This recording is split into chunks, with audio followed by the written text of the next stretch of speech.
Okay, we're back again here at the Greatest Sports Channel, and I wanted to go through again the book that I wrote called The Greatest, which ranked the greatest baseball players of all time.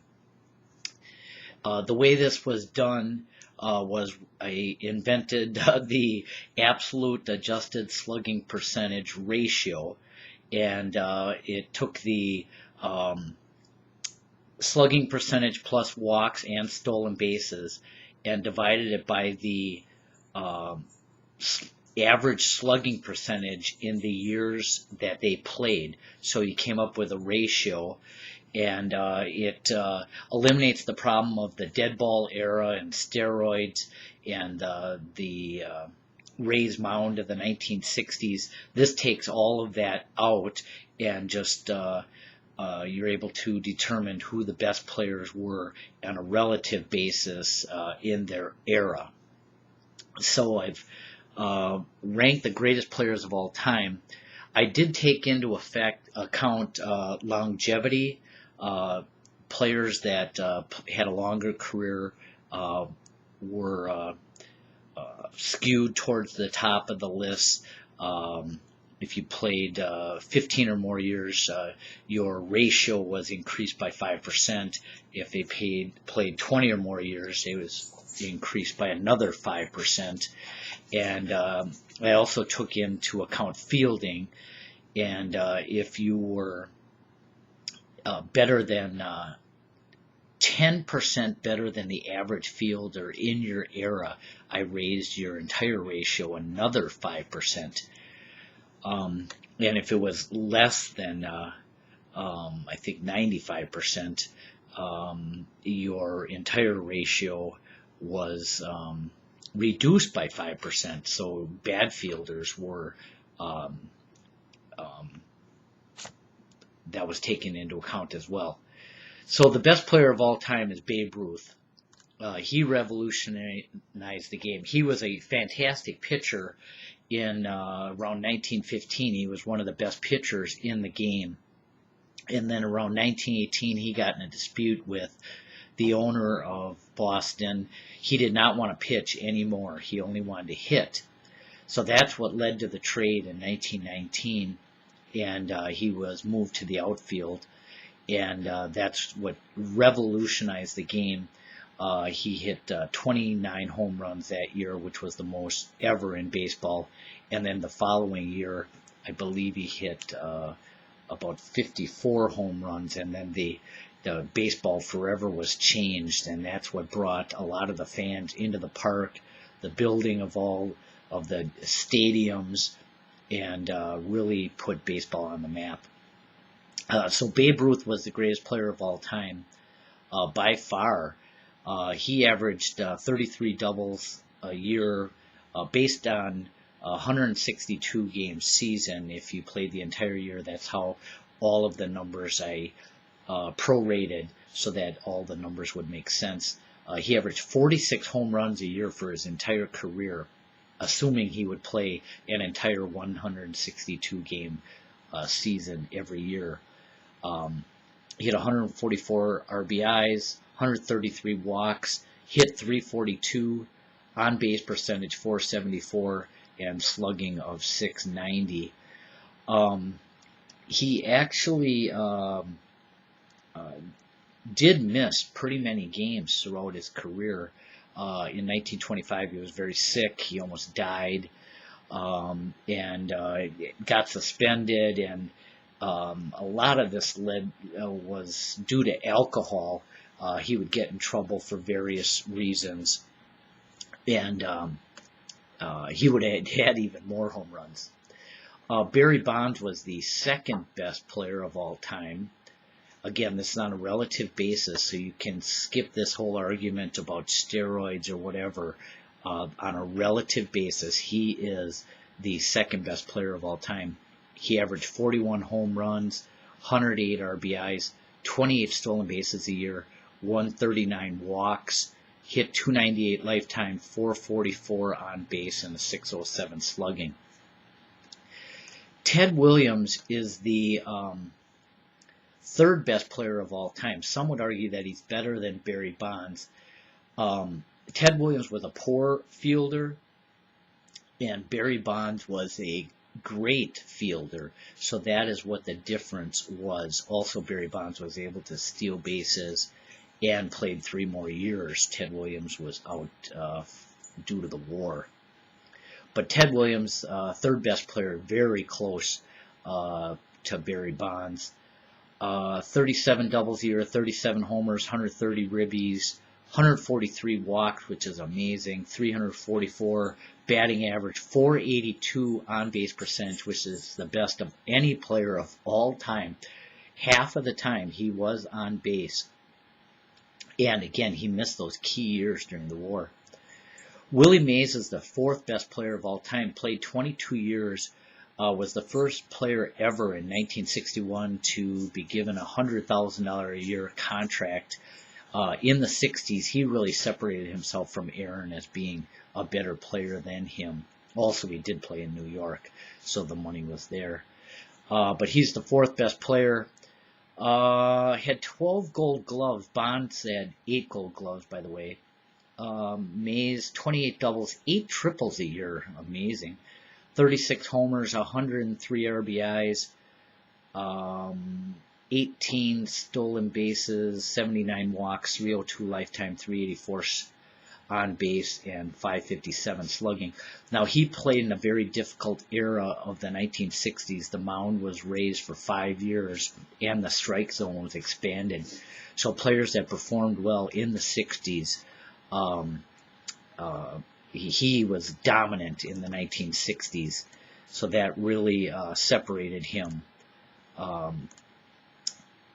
as just being such a fantastic player, all-around player, and 4th best player of all time. Ty Cobb, whose career had a long career, 24 years, played somewhere between 1904 and 1928. And again, I'm just guessing from memory. 24 years, averaged 39 doubles, 16 triples, 6 homers. Again, he was in the dead ball era for half of his career. 103 walks, 48 stolen bases, 67 walks, 103 RBIs. Hit 366 lifetime, 433 on base with a 512 slugging. And we have him as the 5th best player of all time. The 6th best player of all time, we came up with Jimmy Fox, which makes him the best first baseman of all time. You could argue that Lou Gehrig should be ahead of him. Lou Gehrig we have as the 8th best player. Fox played 20 years, Gehrig only played 17, and that was the major difference in our analysis. However, in Jimmy Fox's early career, he was actually a catcher and was splitting time with a great catcher that they had. I can't remember his name right now, on a great athletics team. But we have Fox as the 6th best player, 32 doubles, 9 triples, 37 homers, 134 ribbies, 6 stolen bases, 102 walks, 325 lifetime, 428 on base, and 609 slugging. Now, Fox played during the 30s. The statistics were very high in the 30s for average and power, so there were a lot of great players. But despite that fact, he was dominant enough on a relative basis that we have him as the 6th best player of all time. Honus Wagner we have as the 7th best player and the best shortstop of all time. Played 21 seasons, primarily played from about 1900 to 1920. And something that we missed in the book, we had identified the greatest seasons of all time. We had Babe Ruth with his 1920 as the greatest season of all time. Honus Wagner's 1908 season, if we would have examined that year, would have been the 2nd best season of all time, but we did not list it. He averaged 37 doubles, 15 triples, 6 homers, 100 RBIs, 42 walks, 42 stolen bases, 56 walks, 328, .391 on base, and .467 slugging. Again, we have Lou Gehrig as the 8th best player of all time. Again, what's important about this book is that it does not matter if you played in big markets, were popular, were on good teams. This relative ratio extracts all of that. So this is just purely who were the best players of all time, regardless of the team that they played on, or championships, or playoffs, or anything like that. Gehrig averaged 40 doubles a year, 12 triples, 37 homers, 149 RBIs, 8 stolen bases, 113 walks, hit .340 lifetime, .447 on base, .632 slugging. Mickey Mantle is the 9th best player. Again, was dominant in the key 60s, was dominant in the 50s also. 50s was a time of higher stats. 60s is a time of lower stats due to the mound being raised. Played 18 years. Again, he could have been better than he was. Had struggled with alcoholism. Only got 23 doubles a year, which is amazing. 5 triples, 36 homers, 102 RBIs, 10 stolen bases, 117 walks, hit .219 for his lifetime, .421 on base, and .557 slugging. Something interesting, in 1968, there was a free agent draft. Teams had to protect their players because the Seattle Pilots came into free agency. And Mickey Mantle was not a protected player by the Yankees that year. He could have been a Seattle Pilot and ultimately a Brewer because they moved that first week of 1969 or 70. 10th best player of all time, Rogers Hornsby, played 10 seasons, or 23 seasons, is the second best second baseman of all time. 39 doubles, 12 triples, 22 homers, although he had some years where he got into the 40s, 114 RBIs, 10 stolen bases, 74 walks, 358 lifetime, 434 on base, 577 slugging. Got robbed of an MVP in like 1924 when he had like 42 home runs. I forget, or he missed the batting title that year. I'm not sure if he was MVP at that time, but there was some story where he had a game got rained out in the last game of the season, so he didn't win the batting title. Hank Aaron benefits from longevity. He played 23 years, did play during the difficult 60s, but his longevity put him higher in all-time rankings for home runs. A lot of people think that Aaron was better than Willie Mays, but it's not true. Willie Mays was better. He had 31 doubles, 5 triples, 37 homers, 113 RBIs, 12 stolen bases, 69 walks, 305 lifetime, 374 only on base percentage, 555 slugging. Tris Speaker was 12th best player of all time, played 22 seasons, played outfield, 46 doubles, 13 triples, 7 homers, again played in the early 1900s of the dead ball era. 89 RBIs, 85 walks, 89 RBIs, 25 stolen bases, 80 walks. Did hit .345 lifetime with a .428 on base and .500 slugging. Stan Musial had a 22-year career, benefited from the 50s, which was a relatively high time for batting, but was absolutely fantastic. 39 doubles, 9 triples, 25 homers, hit .331 lifetime with a .417 on base and a .559 slugging. Frank Robinson, 14th best of all time, did play 21 years, won a Triple Crown and an MVP in both leagues. Had a Gold Glove, had a very good arm.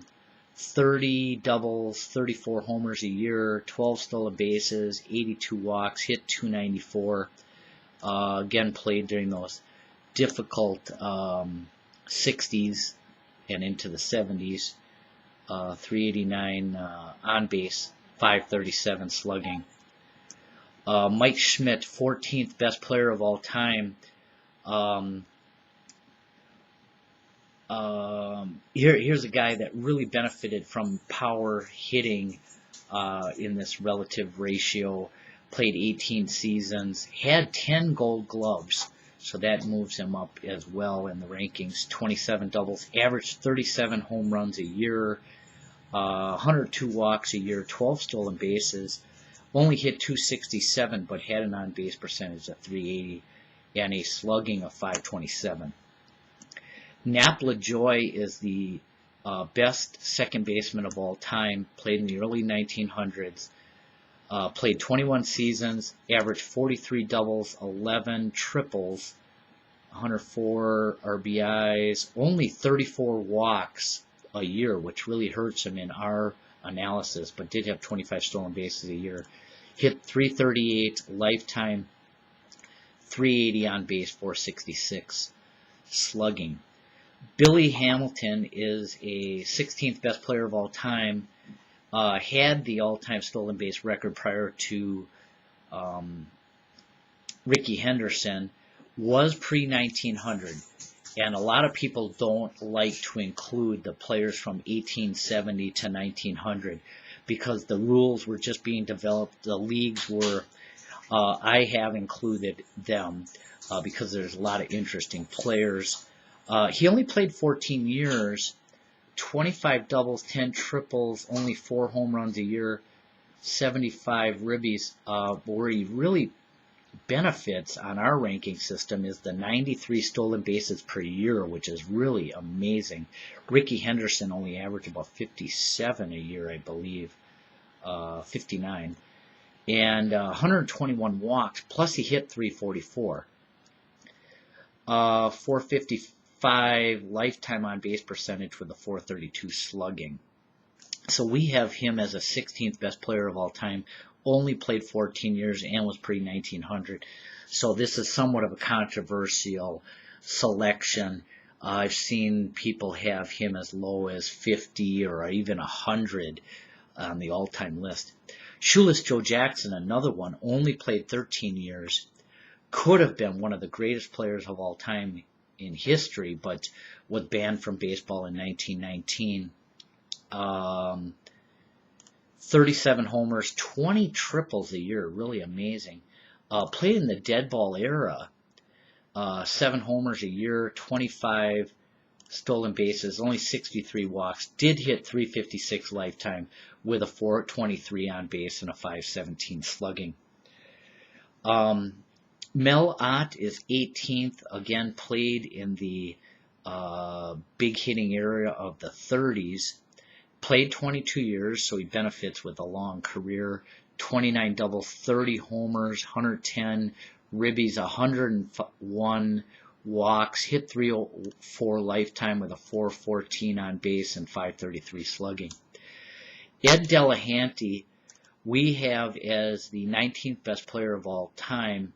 Was an outfielder, played 16 years, again pre-1900.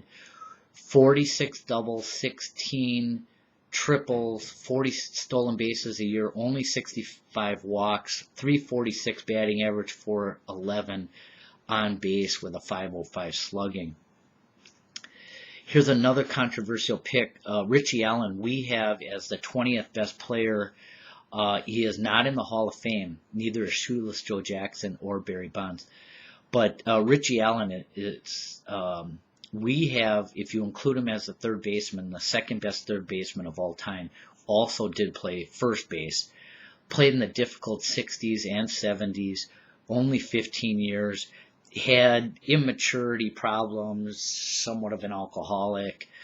30 doubles, 33 home runs a year during those difficult times, is especially in the 60s, one of the best. He was almost like a Willie Mays.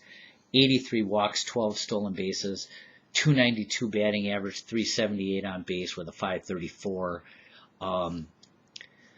slugging. But he's a guy that absolutely needs to be in the Hall of Fame, and I don't think they're ever going to let him in just because that's more of a popularity contest and the media. He never got along with the media. Hank Greenberg, we have as the 21st best player of all time. He only played 13 years.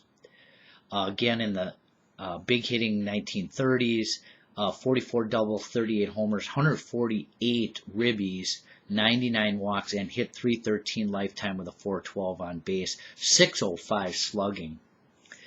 Joe DiMaggio, we have as the 22nd best player of all time. Again, only played 13 years, 36 doubles, 12 triples, 34 homers, 143 ribbies. Again, big number, 34 RBIs. Ribbies, if you're on a good team with a lot of guys around you and a lot of guys on base, you get a lot of RBIs, and we do not take that into consideration at all in our analysis. 325 lifetime batting average, 398 on base, 579 slugging. Joe DiMaggio is the 23rd best player, second best second baseman of all time. Played 22 years, so benefits from that. 5 Gold Glove, good fielder. 27 doubles, 6 triples, 16 homers, only 69 RBIs was high in the batting order. 42 stolen bases, 114 walks, which is really amazing for not being a power hitter. 271 batting average, 392 lifetime on base, 427 slugging. So we'll stop it with that, and we'll pick up with a new recording after